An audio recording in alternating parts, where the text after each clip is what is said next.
Good evening. Thank you for all the hearts and stuff I see flying up in the chat there. I still don't even know how to do that. So, um, and I don't know. It might be a mobile app thing. I don't know. So, anyway, hope everybody is doing well.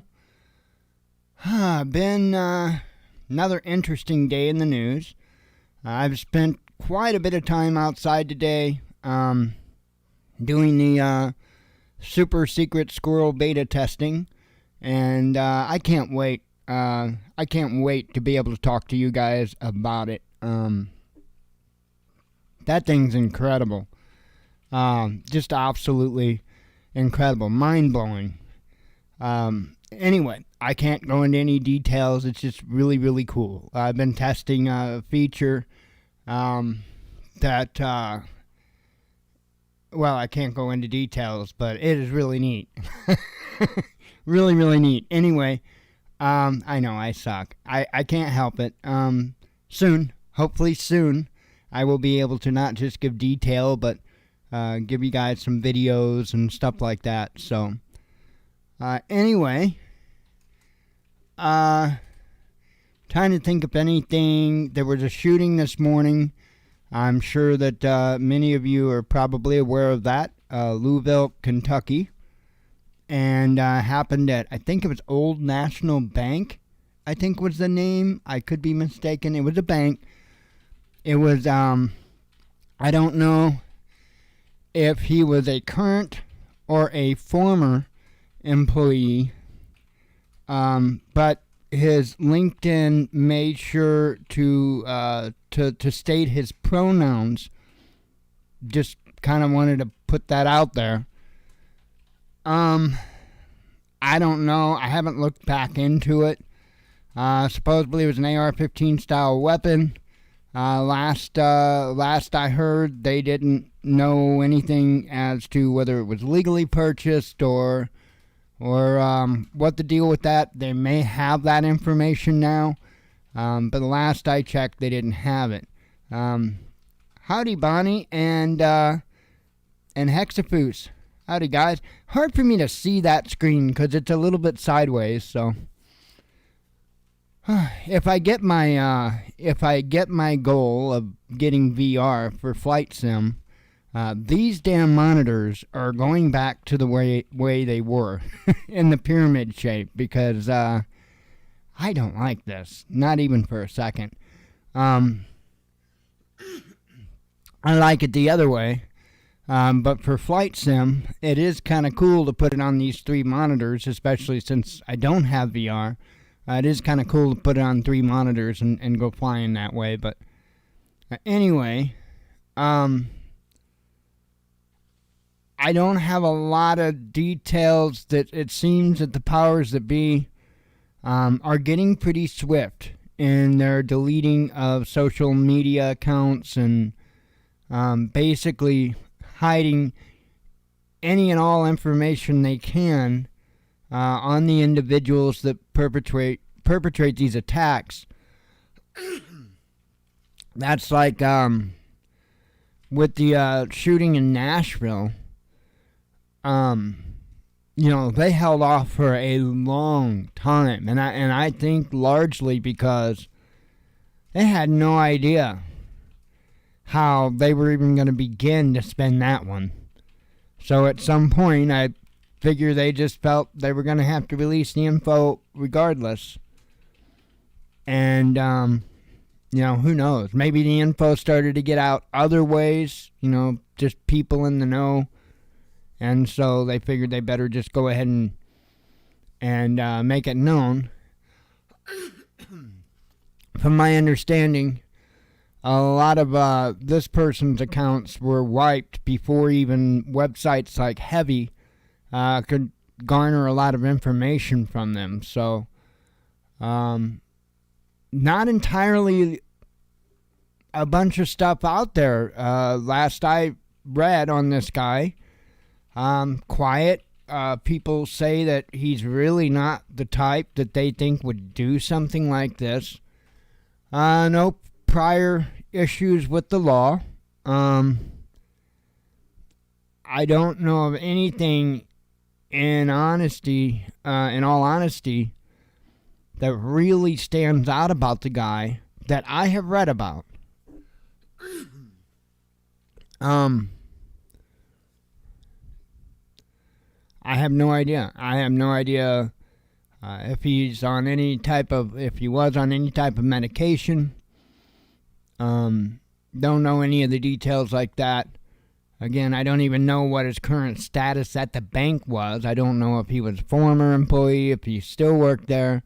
Again, this information may have came out. I've been outside, and I haven't had a chance to do another run through of the news on that. So it is what it is.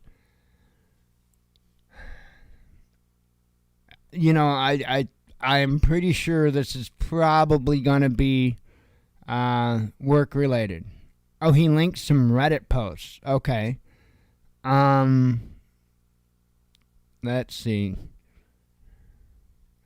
I had heard something about, he had talked about depression. I believe he had talked a little bit about Black Lives Matter, if I'm not mistaken. I do recall reading that. That was on Heavy's website. But like I said, there wasn't a whole lot because websites like Heavy and stuff, a lot of times they'll get a heads up on a Facebook account or something like that. And they just didn't have that this time.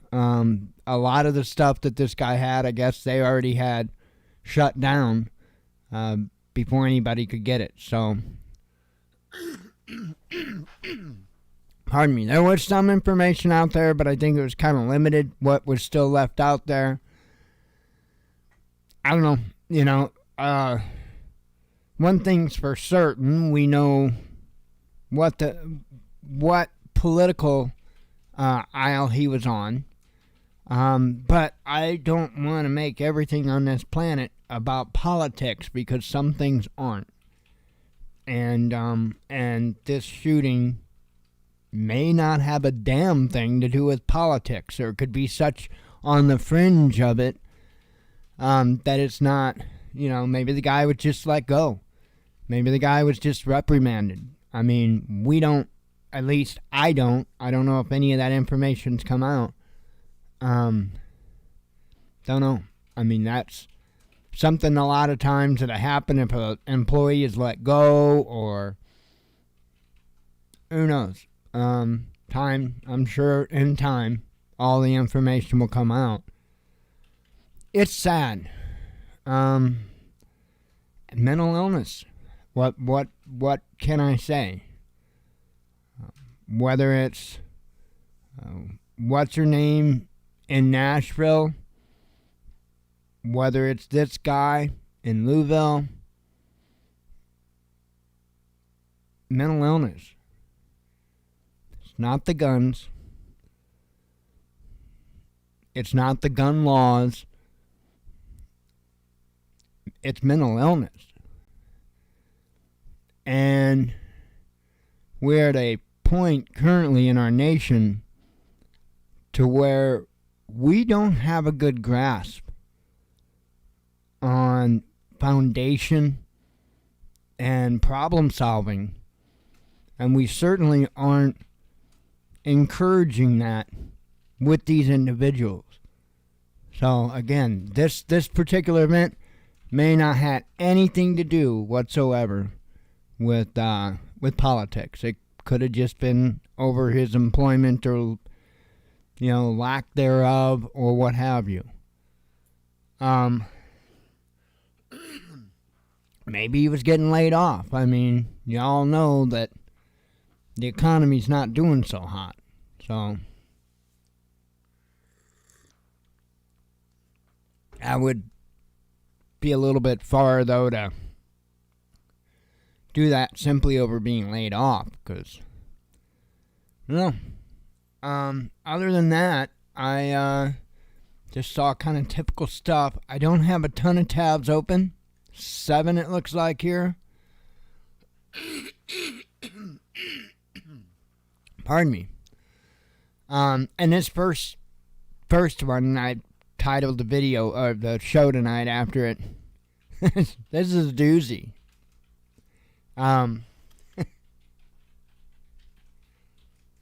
Biden will give influencers White House briefing room, says media. And it says right there in the little sub-headline, Washington is reportedly recruiting TikTockers. Oh, I put a C in there. I guess I shouldn't have put the C in there. Anyway, I'm probably getting made fun of by millennials. Look at that boomer.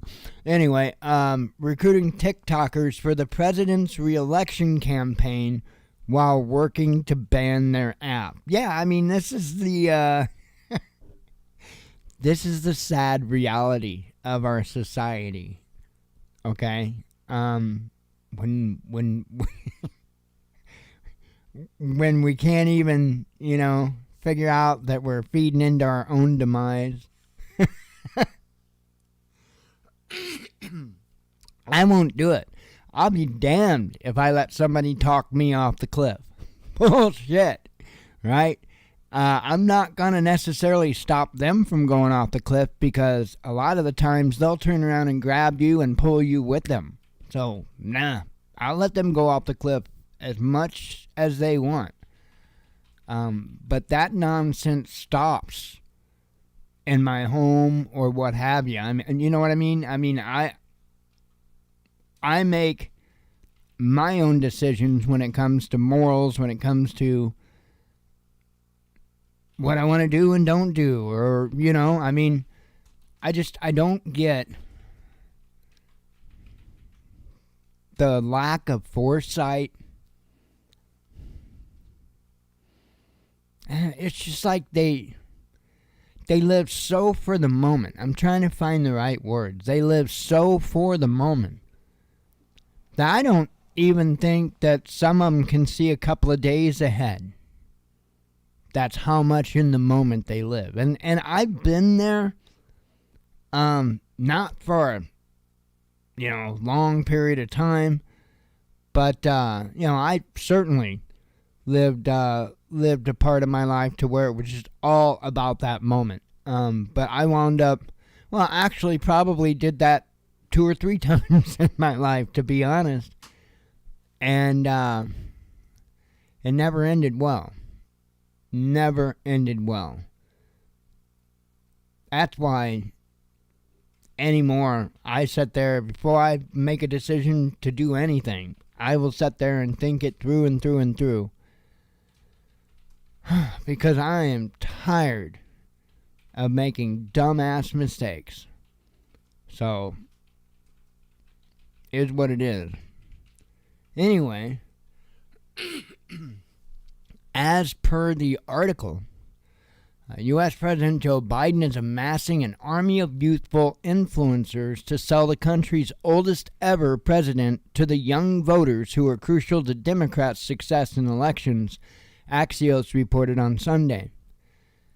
The administration is reportedly considering giving its social media superstars their own briefing room in the White House.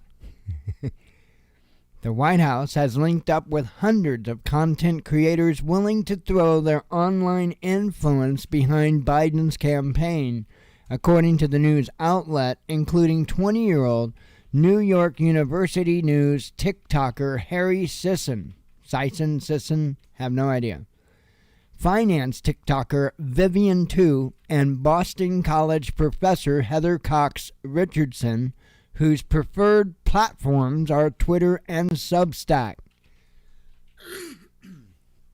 The president's digital strategy team includes 4 White House staffers dedicated exclusively to recruiting influencers and social media content creators, with a specific focus on young and suburban voters and those who largely tuned out politics, according to Axios. This demographic doesn't just include the voters under 29 who allegedly favored Biden over Trump by a 26 margin during the last presidential election and picked Democrats over Republicans by 28 points in the midterms. The White House is also targeting moms who use different platforms to get information and climate activists and people whose main way of getting information is digital, Deputy Chief of Staff Jen O'Malley Dillon told Axios. Ahead of the campaign, the administration hopes to establish relationships with location-specific influencers capable of bringing warm bodies and enthusiasm to local events. While Biden is not officially declared he is running for re-election in 2024 yet, he will no longer be the sole Democrat if and when he makes the announcement. Now, hold up. How many times has the old feeble man said, "I'm running for president"? I know he can't remember, but I'm sure we can, you know?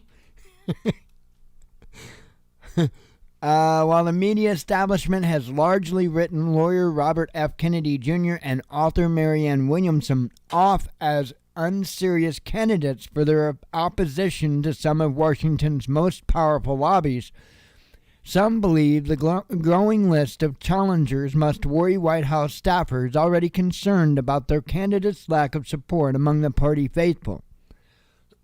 Now, wait a second here.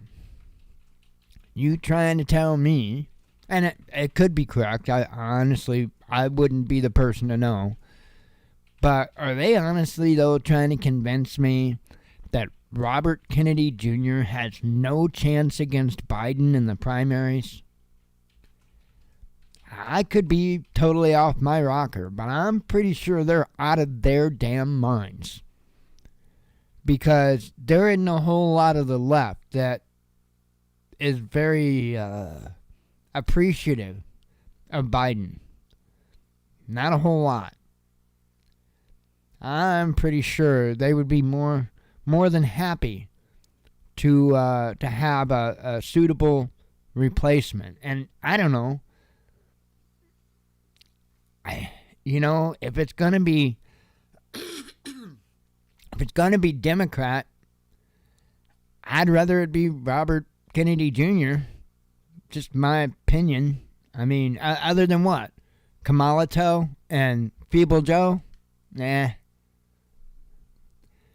Anyway, the president's approval rating last month hovered at a dismal 38% in an AP poll, with just 54% of young Democrats saying they approved his economic leadership. At the same time as Biden administration is recruiting TikTok talent, it's putting unprecedented restrictions on the app itself. Biden effectively banned TikTok from government devices in December, and last month ordered Chinese tech firm ByteDance to unload their stake in the popular platform to face a ban. TikTok has over 100 million American users, including millions of of content creators and voters whose livelihoods are threatened by a blanket ban of the platform. Well. Oh, I'm sorry. I was just giving a moment of silence because I'm so terribly hurt and upset. I think that was a frickin' flea that was on me.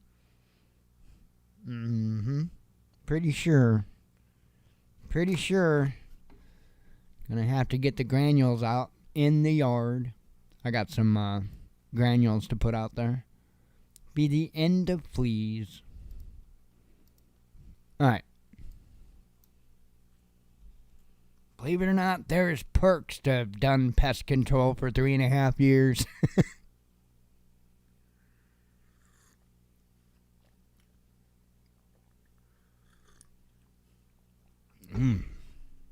Speaking of perks, that coffee, yum. So I'm pretty sure that this isn't a good news story. Hundreds of feds flock to big tech, says media.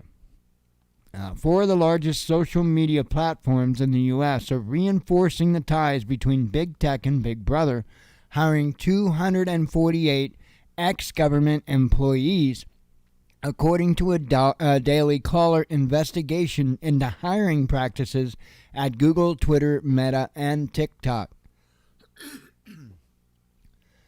Google was the most enthusiastic in its hiring, picking up 130 ex-agents from the FBI, CIA, Department of Homeland Security, and the Justice Department, the outlet reported on Sunday, based on research using LinkedIn.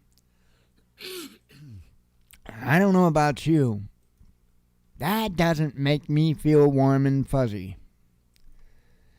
Meta, which owns both Facebook and Instagram, welcomed 47 former government employees into its ranks, while Twitter absorbed 46, including 20 from the FBI.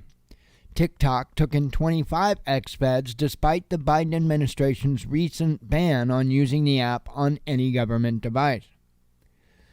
Claiming that the revolving door between the tech industry and government has been a feature of D.C. for as long as I can remember, former U.S. Deputy Associate Attorney General Reed Rubenstein told the Daily Caller that the alliance between the two should nevertheless leave Americans concerned.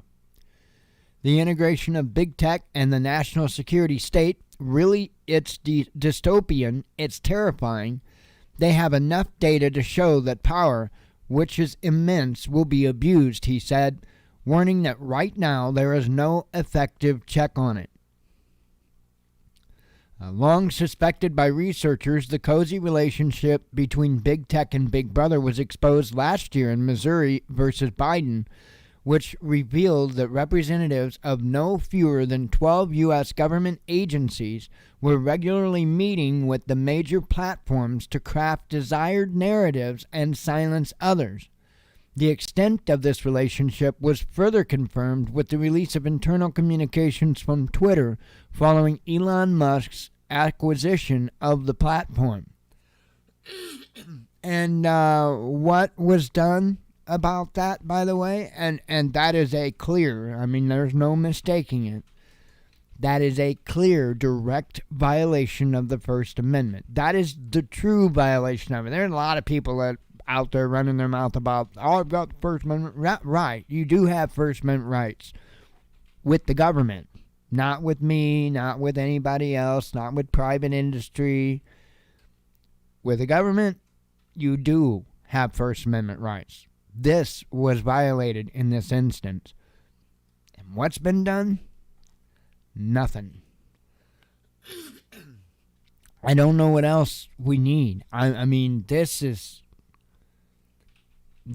a insane violation of it.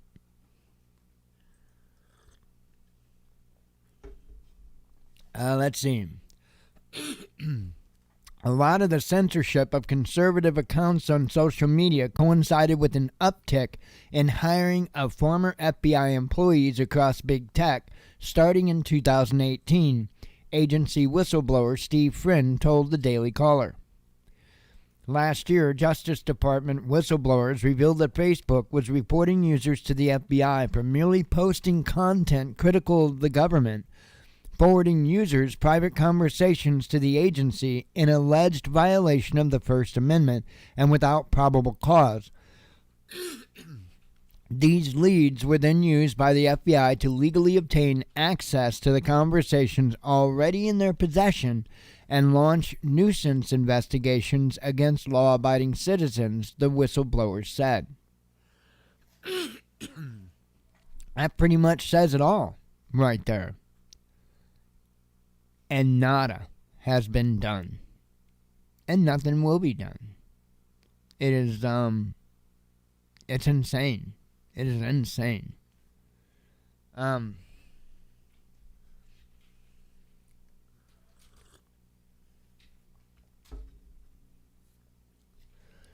Oh, let's see.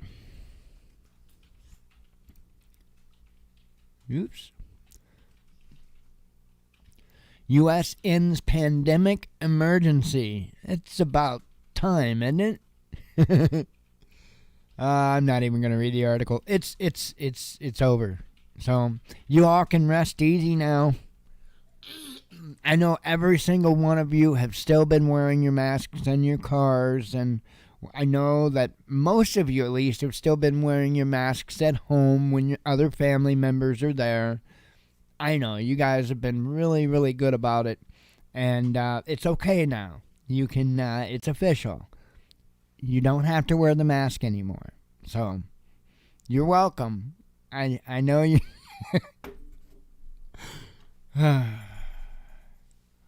What schmucks.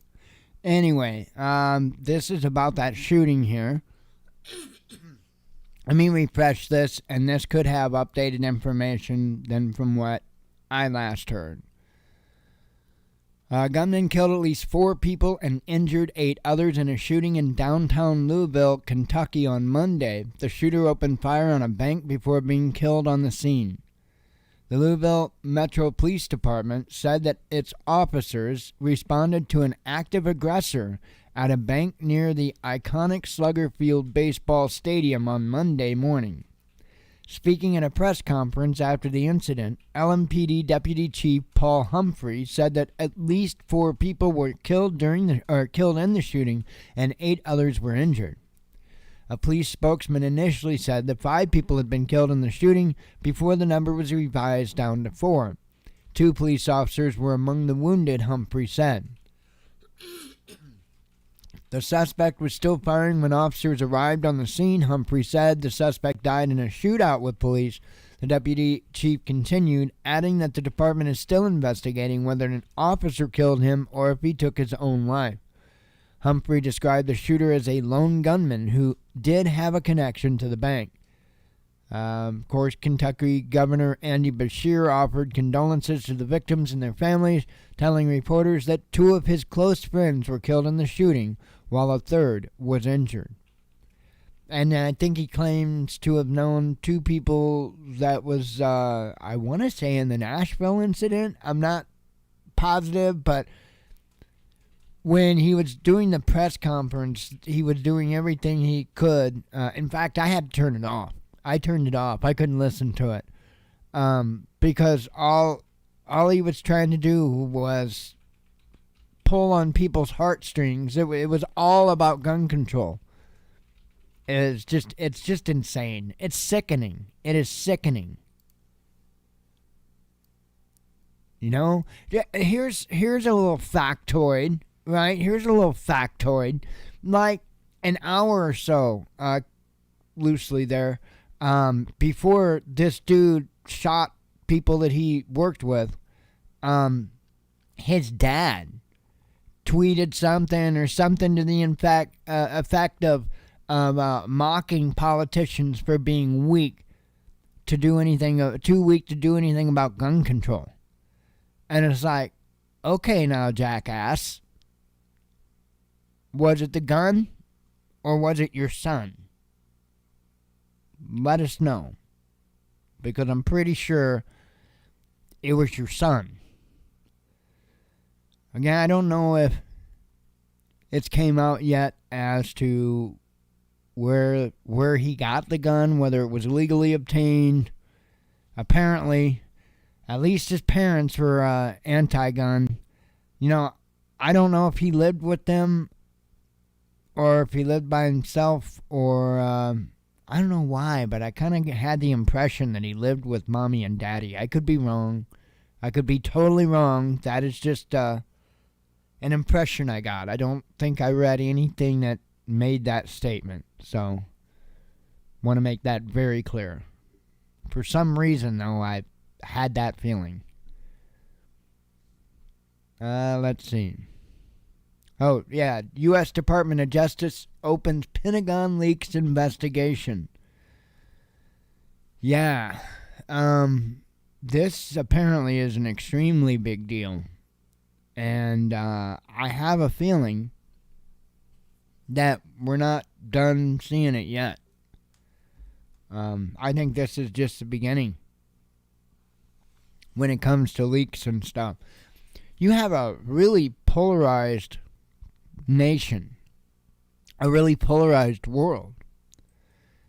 And, well, thank you very much, Christopher. I have no idea. I'm not that exciting. Hexafus, you still have the 2 boxes of masks you bought when it first started? Well, you've got plenty. Now you should probably wear yours everywhere for the next 2 weeks, just in punishment for. Oh man, hang on. I need to take a peek at this message real quick. I gotta drag the screen, make sure. Okay, cool. Let's see.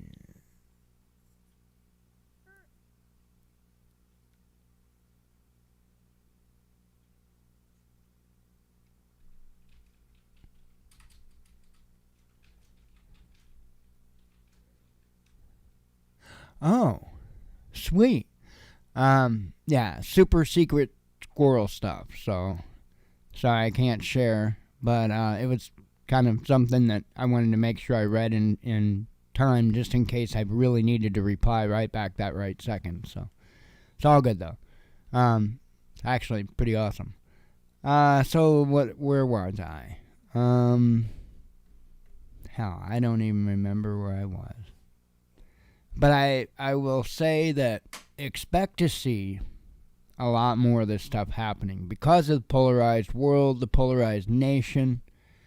Everybody is just kind of, not everybody, I mean, but there is definitely a big ass divide in this nation, and I don't know necessarily if it's as quite cut and dry as what it seems on the surface. I don't think it is. I'm seeing a lot of splintered groups. Really, when things get kind of down to the nitty gritty and into the details. You know, for instance, and just using this as an example, conservatives. You've got those that like Trump, those that hate Trump. There's a big divide there. You do have some diehard Biden lovers out there, right? There's not many of them, but they do exist, right? Hold out hope. You may still find a unicorn. I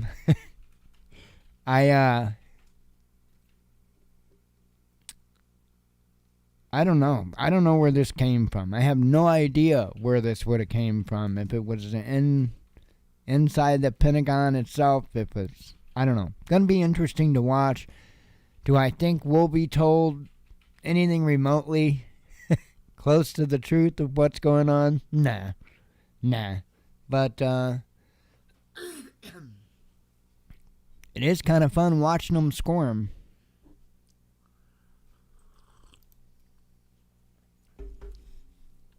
BBC riled by Twitter government-funded label. Yep, Elon's at it again, and this is awesome. Twitter CEO Elon Musk has ignited a feud with the BBC by labeling the British state broadcaster a government-funded media organization, because it is. The organization has denied taking state money, an untrue statement, and its defenders claim that being funded by the British government differs from being funded by the British public. In reality, the BBC does accept direct British government funding. For example, its own website admitted on Monday that it receives £90 million, or $111 million per year from the government to support the BBC World Service. Yeah, $111 million. Yeah, I think that is something that I would consider a check. Yep, I think I would consider that a check, a donation. In addition, it has also taken direct state cash, which included a 2015 grant of £289 million from the UK's National Security Strategy and Strategic Defence and Security Review to strengthen London's global soft power. That's a mouthful. Twitter applied the label to the BBC's main account earlier this week after slapping U.S. broadcaster NPR with a similar tag. Yeah, that's a big smile you hear there.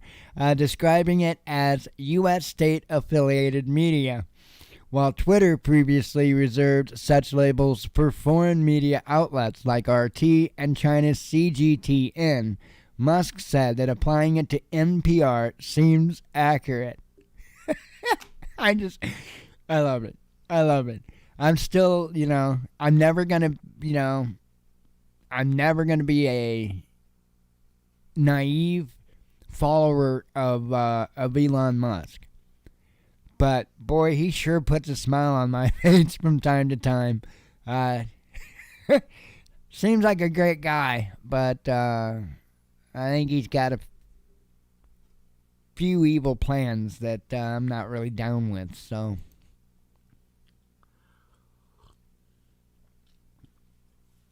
it's almost like the battle of who gets to make us slaves. You know what I mean?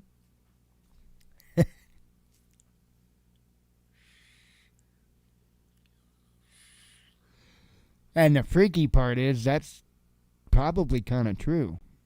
Anyway, Ukrainian air defense missiles to run out by May, says Wall Street Journal. This is actually the last tab I have open. Running through this pretty quick.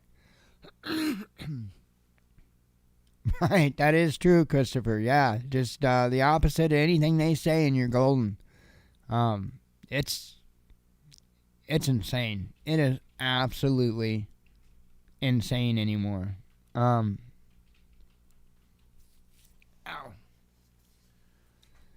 Oh, man. I don't even know what to think about this. I mean, yikes.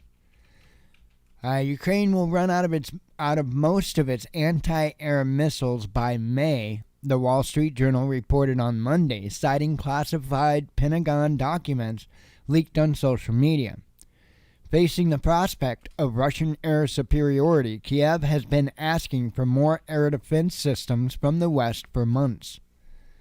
According to a purported Pentagon presentation dated February 28, Ukraine is expending around 69 Buck missiles and 200 S-300 missiles per month, the newspaper reported.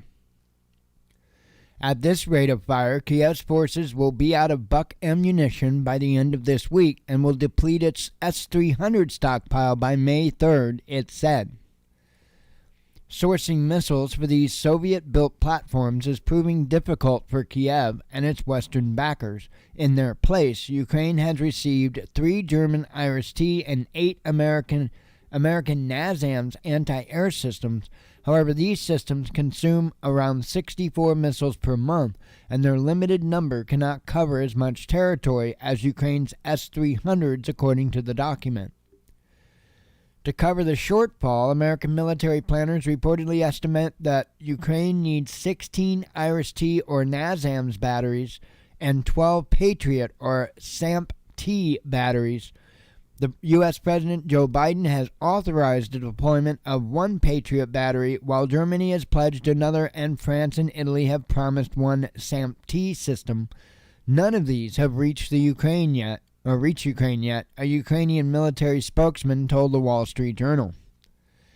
Ukrainian President Vladimir Zelensky has been asking the U.S. and its allies for more air defense systems last year, calling this equipment his number one priority. Zelensky and his aides have also pleaded for Western-made fighter jets like the American F-16, and while some European countries have said they are open to the idea, the U.S. has thus far refused. And I am actually pretty shocked that they haven't put planes in there yet. That was definitely a wrong call that I made, because I thought for sure that by now we'd have been funneling planes in. I don't know. Apparently with all these Pentagon leaks and all of that, it's coming out just how bad off Ukraine is. And I knew. I mean, all you have to do is half-assed pay attention, and Ukraine is certainly not taking back any area.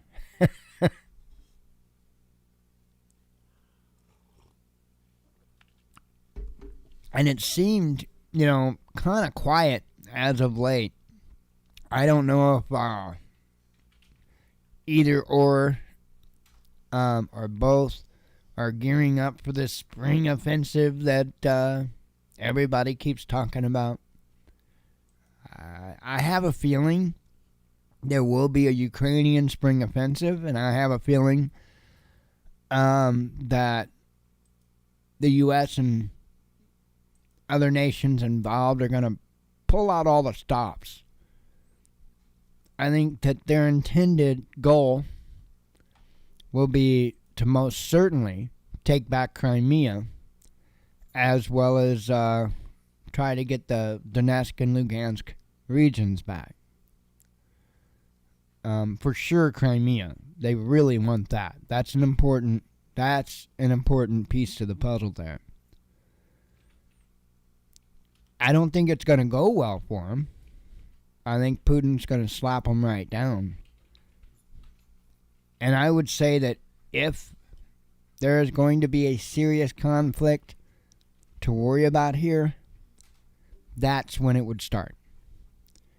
If they try to make a spring offensive and they just get their asses whooped, I have a feeling that at least one of the NATO countries is going to step in, and then that's going to Article 5 everybody else into it. So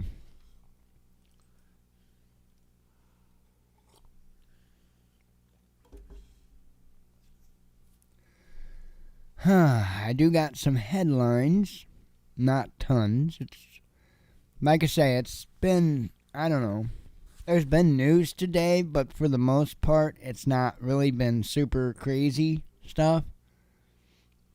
I mean, you know.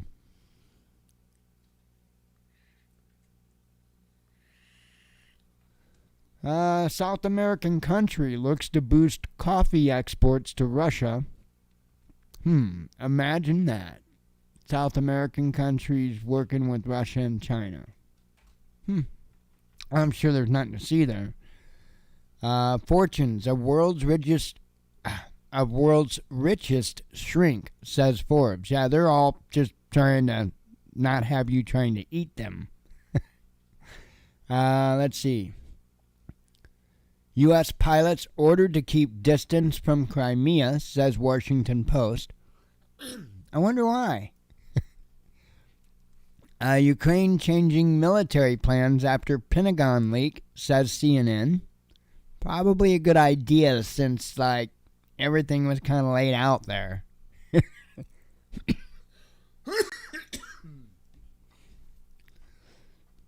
Pentagon leak source may be an insider, says Reuters. Maybe. Who knows?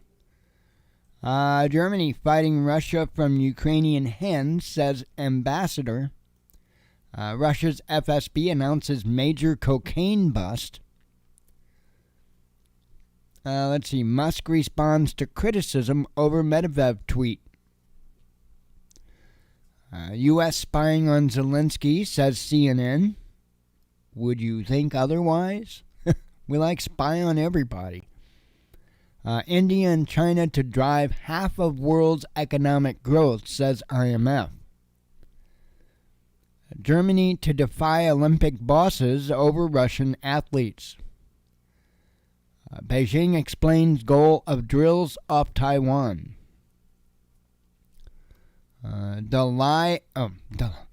Okay, Mike. Try a little harder. Dalai Lama apologizes after suck my tongue controversy. See, that was the problem. See, I was trying to suck my tongue, and, you know, yeah. And I'm not going to apologize for sucking my tongue. The dog just huffed me. Can't win for nothing. Experts assess Russian economic growth prospects, says Vedomosti. Kremlin comments on Easter truce possibility. That dog's incredible. School children should be paid for good grades, says Russian MP. Let's see. Russia remains India's top oil supplier, says data. Hang on a second.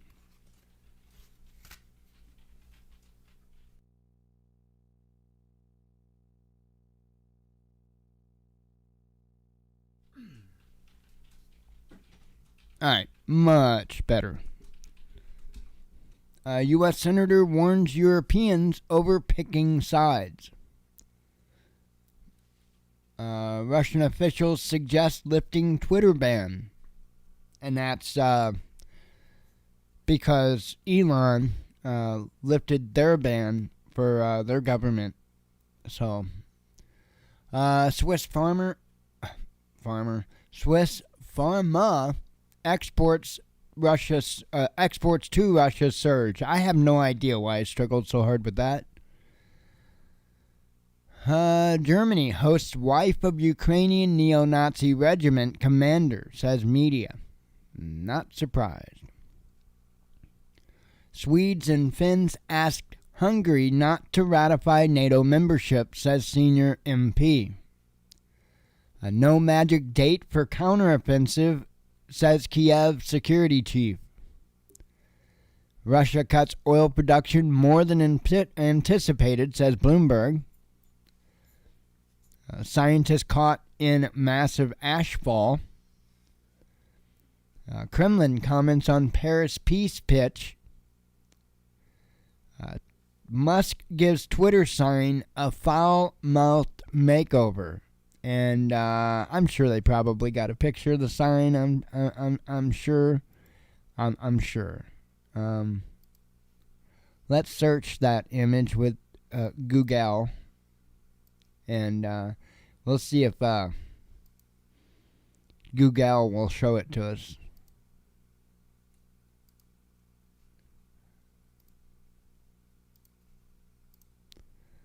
Okay, let's close this. And let's zoom in on that, and let's see if we can figure out, just by chance, what might have happened to that sign. Okay, so if you take the word Twitter and you remove the W,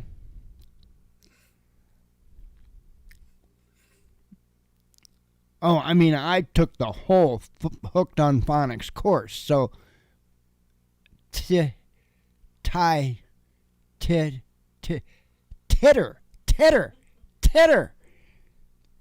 That's pretty fitting. Titter. Okay. That works. Google employees tried to block ChatGPT rivals rollout, says media. Elon's a trip, man. He is just a trip. Leaked documents, a serious risk, says Pentagon. You think? Zelensky losing control of intelligence agents, says media. Well, I was pretty sure he's just losing intelligence. He's been gone a long time ago. German media and think tanks alarmed over RT's influence. You mean by telling the truth? They have their propaganda moments. U.S. DOJ opens Pentagon leaks investigation. Actually, I think I said that one. Russia brings over 100 soldiers back home in prisoner swap. Biden, I covered that and laughed at it. Another volcano eruption triggers red alert. Covered that. U.S. journalist wrongfully detained, says State Department. And I covered that. That is it. I actually got done before 9 o'clock. Wow. Imagine that. I've been getting a lot of ads lately. I don't know why. Have no idea why. Anyway, I am going to wrap this up so I can reply to the awesome peoples, and God willing, we'll be back tomorrow. We'll do it again. So Hope y'all have a good night. I appreciate you coming. Hope to see you tomorrow. As always, God bless you. We love you. Be one with your spirit. And shalom.